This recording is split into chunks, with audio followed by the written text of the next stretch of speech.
বিহুবৰ নেপালী খুঁটিত বন্যাত্মৰ হাহাকাৰ। চাৰিওফালে কেৱল এতিয়া কান্দোনৰ ৰোল উঠিছে আৰু এই মুহূৰ্তত মই উপস্থিত আছো যি বিহুবৰ নেপালী খুঁটিত আৰু এই মুহূৰ্তত আমি এটা পৰিৱেশ দেখুৱাইছো। চাওক কি এক কৰুণ দৃশ্য আমি এই মুহূৰ্তত দেখুৱাইছো।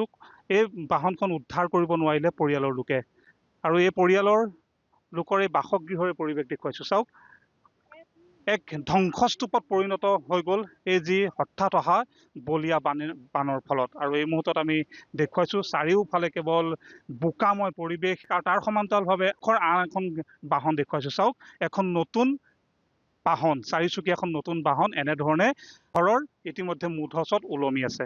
আমি এই মুহূৰ্তত দেখুৱাইছো কি এক কৰুণ দৃশ্য। চাওক আমি এই মুহূৰ্তত এই যি পৰিৱেশ, এই পৰিৱেশটো আমি দেখুৱাবৰ বাবে চেষ্টা কৰিছো। চাৰিওফালে কেৱল কান্দোনৰ ৰোল উঠিছে। এয়া সপোনৰ এখন ঘৰ আছিল আৰু এই সপোনৰ ঘৰখন ইতিমধ্যে বাহনী পানীয়ে চুৰমাৰ কৰি থৈ গ'ল। আমি বাইদেউ কি ক'ব, যিহেতু আপোনালোকৰ এই গাড়ীখন আপোনালোকৰে, কেতিয়া আহিছিলে আৰু কিমান ভয়াৱহ আছিলে? 19 তাৰিখে দেওবাৰে আহিছিলে। 11টা বজাৰ পৰা বাঢ়িবলৈ আৰম্ভ হৈছে আৰু 12টা বজাত গৰুক দানা দি আছো। তেতিয়া গৰুক দানা দিওঁতে গোহালি ভৰ্তি হৈ গ'ল। আমি একো কৰিব সাঁতুৰিব নজনাৰ কাৰণে আমি চুচি কাটিব চান্সে নাপালো। সেইকাৰণে পটাপট আমি ঘৰৰ ভিতৰত সোমাই গ'লো। তাৰপিছত চেলেপত উঠিলো। পুৰা পানী ইমান স্পীডত বাঢ়িছে।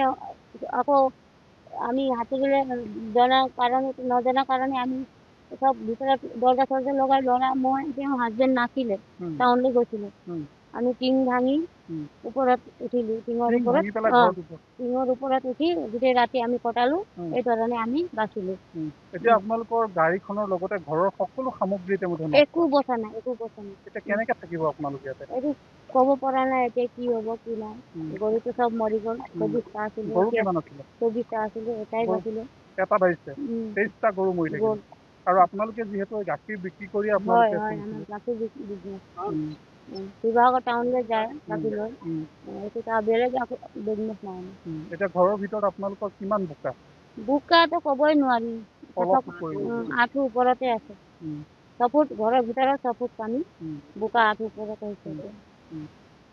নিশ্চিতভাৱে। আৰু এই মুহূৰ্তত আমি দেখুৱাইছো, চাওক কি এক অভাৱনীয় পৰিৱেশ। আমি আন এগৰাকী ব্যক্তি আছে, চকুত কেৱল সকলোৰে চকুলো দেখিবলৈ পোৱা গৈছে। কি ক'ব দাদা, কিমান ভয়ংকৰ আছিল সেই বান? ভয়ংকৰ নক'ব আৰু, যেনেকৈ ঢৌক মাৰিছে আৰু বাচিবলৈ দিগদাৰ হৈ গৈছিলে। কিমান জোৰে আহিছিলে? বহুত কুকত, মানে কাৰেণ্টৰ টাইপত, কাৰেণ্টৰ নিচিনা পানীটো। কিমান আপোনালোকৰ ঘৰত কিমান লক্ষাধিক টকাৰ সম্পত্তি ধ্বংস হৈছে? ধ্বংসটো আপোনাৰ গ'ল নাই কমেও আপোনাৰ 50 লাখ মান গ'ল। এখন গাড়ী আপোনালোকৰ? মোৰে। নতুন গাড়ী আছিলে? 1 বছৰ পাৰ হৈছে।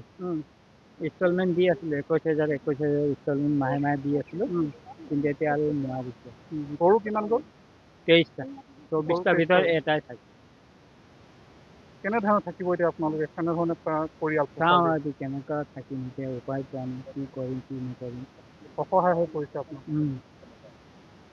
হয়, চাওক এইসকল লোক ইতিমধ্যে অসহায় হৈ পৰিছে। চাৰিওফালে কেৱল বোকাময় পৰিৱেশ। আৰু আমি দেখুৱাইছো এয়া বিহুবৰ যি নেপালী খুঁটিৰ পৰিৱেশ আমি এই মুহূৰ্তত দেখুৱাইছো। আৰু ক'ব লাগিব যে এক চাৰিওফালে কেৱল হাহাকাৰময় পৰিৱেশ, চাৰিওফালে কৰুণ দৃশ্য, সপোনৰ ঘৰ, সপোনৰ গাড়ী ইতিমধ্যে পানীত ডুবি শেষ হৈ গৈছে।